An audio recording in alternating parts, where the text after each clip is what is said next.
პრიორიტეტებად გამოისახა შიდა საუკუნო გზების მოწყობა, არის სასაფლავების შემორაგვა, გარე განათება აქტიურად არის ისევ დარჩენილი და სასმელი წყლის რეაბილიტაცია, ეს ფაქტიურად ძალიან ესეთ რო ვთქვათ, ძირითადი პრიორიტეტები ეს არის. 658,000 არის ცენტრალური ბიუჯეტიდან გამოყოფილი. დღევანდელი ჩვენი კანონმდებლობა გვაძლევს საშუალებას, რომ 200% დავამატოთ. ეხლა ჩვენ ვსწავლობთ მოსახლეობის, როდესაც ესე რო ვთქვათ, გამოიკვეთება უკვე პროექტის მიხედვით ხარსაღრიცხვა თუ როგორი იქნება, იმის მიხედვით დავამატებთ თქვენ 100% დაგვჭირდება, 200% დაგვჭირდება თუ უფრო ნაკლები, ამას გადავწყვიტავთ. გასული წლიდან გამომდინარე ფაქტიურად ჩვენ შარშან დავამატეთ 150%. საშუალოდ ზოგან 200, ზოგან 50, ზოგან 100, ну საშუალოდ 150% გამოგვივიდა დამატება. ვფიქრობ, რომ წელს იგივე პროცენტის დამატება მოგვიწევს.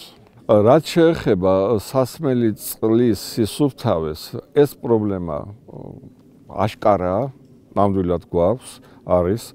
მაგრამ ვერ ვიტყვით, რომ რაღაც კატასტროფულ მდგომარეობამდეა.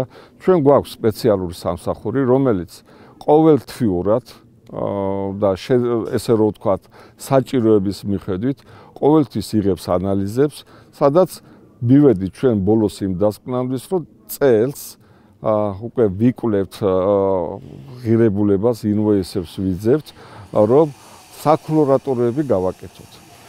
პირველი აბასთუმნის ხეობაში, ეგრეთ წოდებულ კურცხანის ხეობაში, რომელიც 11 სოფელს ამარაგებს სასმელი წყლით, ტენდერი გამოცხადებული გვაქვს და გამარჯვებულიც გამოვლენილი არის და იქ ფაქტიურად ამ ზაფხულში ჩვენ მივიღეთ აბსოლუტურად სუფთა წყალს. ბუნებრივი არის, სხვაგანაც არის ეს პრობლემები, მაგრამ ეტაპობრივად ვიწყებთ უკვე ამ პრობლემების მოგვარებას და რომელიც მართლაც მოსაგვარებელი არის.